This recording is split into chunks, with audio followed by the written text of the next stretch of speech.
ধরুন আপনার সামান্য জ্বর বা পেট খারাপ হয়েছে, আপনি কি করলেন? ওষুধের দোকানে গেলেন এবং একটা অ্যান্টিবায়োটিক কিনে খেলেন। আপনার কি মনে হয় আপনি কি খুব বুদ্ধিমানের কাজ করেছেন? উত্তরটা হলো না। ডাক্তাররা বলছেন আমাদের এই একটা ভুল অভ্যাসের কারণে ভারতবর্ষ এক ভয়ঙ্কর হেলথ ক্রাইসিসের দিকে এগিয়ে যাচ্ছে।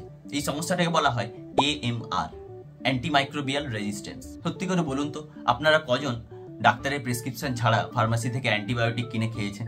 আমি জানি আমরা কম বেশি সবাই এই কাজ করে থাকি। আমাদের মনে হয় একটা অ্যান্টিবায়োটিক খেলে তাড়াতাড়ি আরাম পাওয়া যায়, কিন্তু আপনারা কি জানেন এই তাড়াতাড়ি আরাম পাওয়ার প্রবণতাই আমাদের দেশকে একটা সংকটের দিকে নিয়ে যাচ্ছে, অ্যান্টিমাইক্রোবিয়াল রেজিস্ট্যান্স। আর এটা কিন্তু কোনো দূর দূরান্তের গল্প নয়, আপনার বা আমার সবার জীবনেরই সমস্যা। তো এবার প্রশ্ন হচ্ছে যে অ্যান্টিবায়োটিক কেন কাজ করছে না? আচ্ছা, অ্যান্টিবায়োটিক কি করে? এটা আমাদের শরীরের ক্ষতিকারক ব্যাকটেরিয়াগুলোকে মেরে ফেলে, তাই তো? কিন্তু আমরা যখন সেটাকে ভুলভাবে অতিরিক্ত অ্যান্টিবায়োটিক খাই তখন কি হয় জানেন? ব্যাকটেরিয়া কিন্তু খুব চালাক, তারা ওই ওষুধটার সঙ্গে লড়ে নিজেদেরকে আরো শক্তিশালী করে তোলে। বিজ্ঞানীরা বলছে একেই বলা হয় রেজিস্ট্যান্স। মানে আগে যে সাধারণ ওষুধে আপনার জ্বর সেরে যেত, আপনার ইনফেকশন সেরে যেত, এখন সেই ওষুধ আগের মতো কাজ করবে না।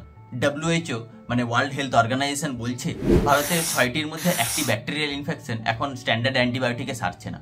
ভাবতে পারছেন এখানে আমরা কি কি ভুল করছি? এই ভয়ঙ্কর পরিস্থিতির জন্য আমরা মূলত সাধারণ মানুষ, ডাক্তার এবং ফার্মাসিস্ট সবাই কম বেশি দায়ী। কিন্তু আমাদের দিক থেকে প্রধান 3টি ভুল কি? প্রথম ভুল, প্রেসক্রিপশন ছাড়া ওষুধ। আমাদের দেশে ফার্মাসিতে গিয়ে খুব সহজেই অ্যান্টিবায়োটিক কিনে নেওয়া যায়। আমরা সামান্য ঠান্ডা লাগা বা গলা ব্যথায় নিজের থেকেই ডাক্তার সেজে ওষুধটা কিনে খাই। কিন্তু মনে রাখবেন, ঠান্ডা লাগা বা ফ্লু সাধারণত ভাইরাস ঘটিত, সেখানে অ্যান্টিবায়োটিকের কোনো কাজই নেই, শুধু ব্যাকটেরিয়াকে আরও শক্তিশালী হওয়ার সুযোগ করে দেয়। দ্বিতীয় ভুল, কোর্স শেষ না করা। এটাই সবচেয়ে বড় ভুলগুলোর মধ্যে একটা। ডাক্তাররা হয়তো আপনাকে 5 দিনের কোর্স দিলেন, আপনি 2 দিন খেয়েই একটু সুস্থ বোধ করলেন এবং তখন ওষুধ খাওয়া বন্ধ করে দিলেন। এর ফলে কি হলো? শরীরের ভেতরে থাকা দুর্বল ব্যাকটেরিয়াগুলো তো মরে গেল, কিন্তু সবচেয়ে শক্তিশালী যে ব্যাকটেরিয়াগুলো বেঁচে রইল তারা এবার আরো মারাত্মক হয়ে গেল, আরো শক্তিশালী হয়ে গেল। তৃতীয় ভুল, ডাক্তার বা ওষুধ দোকানিরা কিন্তু ভাইরাল ইনফেকশনেও অ্যান্টিবায়োটিক দিয়ে দেন। আর এটা হয় রোগীর চাপ বা তার অভ্যাসের কারণে। এটা পরিস্থিতিকে আরো খারাপ করে দিচ্ছে। এবার প্রশ্ন হচ্ছে আপনার আসল বিপদটা কোথায়? এখন ধরুন আপনার সাধারণ UTI বা ইউরিন ইনফেকশন হয়েছে, বা আপনি নিউমোনিয়ায় আক্রান্ত হলেন। এবার যদি কমন অ্যান্টিবায়োটিক যেমন অ্যামক্সিসিলিন বা সিপ্রোফ্লক্সাসিন এগুলো যদি কাজ না করে, তখন ডাক্তার কিন্তু আপনাকে অনেক বেশি শক্তিশালী, যাকে বলা হয় লাস্ট লাইন অফ অ্যান্টিবায়োটিক দিতে বাধ্য হবে। কিন্তু এই লাস্ট লাইন অফ ওষুধগুলো যদি কাজ না করে, তখন কিন্তু আপনার সাধারণ ইনফেকশনও প্রাণঘাতী হয়ে উঠতে পারে। চিকিৎসকেরা সতর্ক করছেন যে আমরা এমন এক পোস্ট অ্যান্টিবায়োটিক যুগে যাচ্ছি যেখানে সাধারণ অস্ত্রোপচার মানে সাধারণ সার্জারি বা ক্যান্সার ট্রিটমেন্ট, এমনকি নর্মাল বাচ্চা প্রসবও অত্যন্ত বিপজ্জনক হয়ে উঠবে। কারণ রোগ সংক্রমণ সারানোর কোনো চিকিৎসাই থাকবে না। তো এর থেকে বাঁচতে হলে আমাদের কি করতে হবে? আমাদের হাতে এখনো সময় আছে, কিন্তু এখনই ব্যবস্থা নিতে হবে।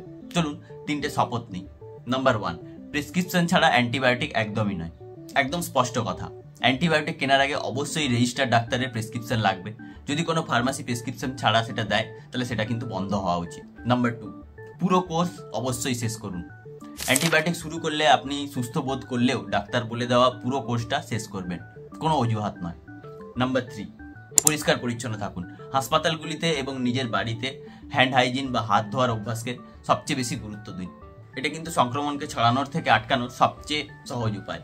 এই বিষয়টা শুধু আমার বা আপনার নয়, আমাদের ভবিষ্যৎ প্রজন্মের স্বাস্থ্যের ব্যাপার। তাই প্লিজ, যদি ভিডিওটা আপনার গুরুত্বপূর্ণ মনে হয় তাহলে অবশ্যই লাইক করুন আর আপনার সমস্ত বন্ধুদের সাথে শেয়ার করুন। অ্যাওয়ারনেস ছড়ানো নয় কিন্তু এই সংকটের থেকে বাঁচার একমাত্র উপায়।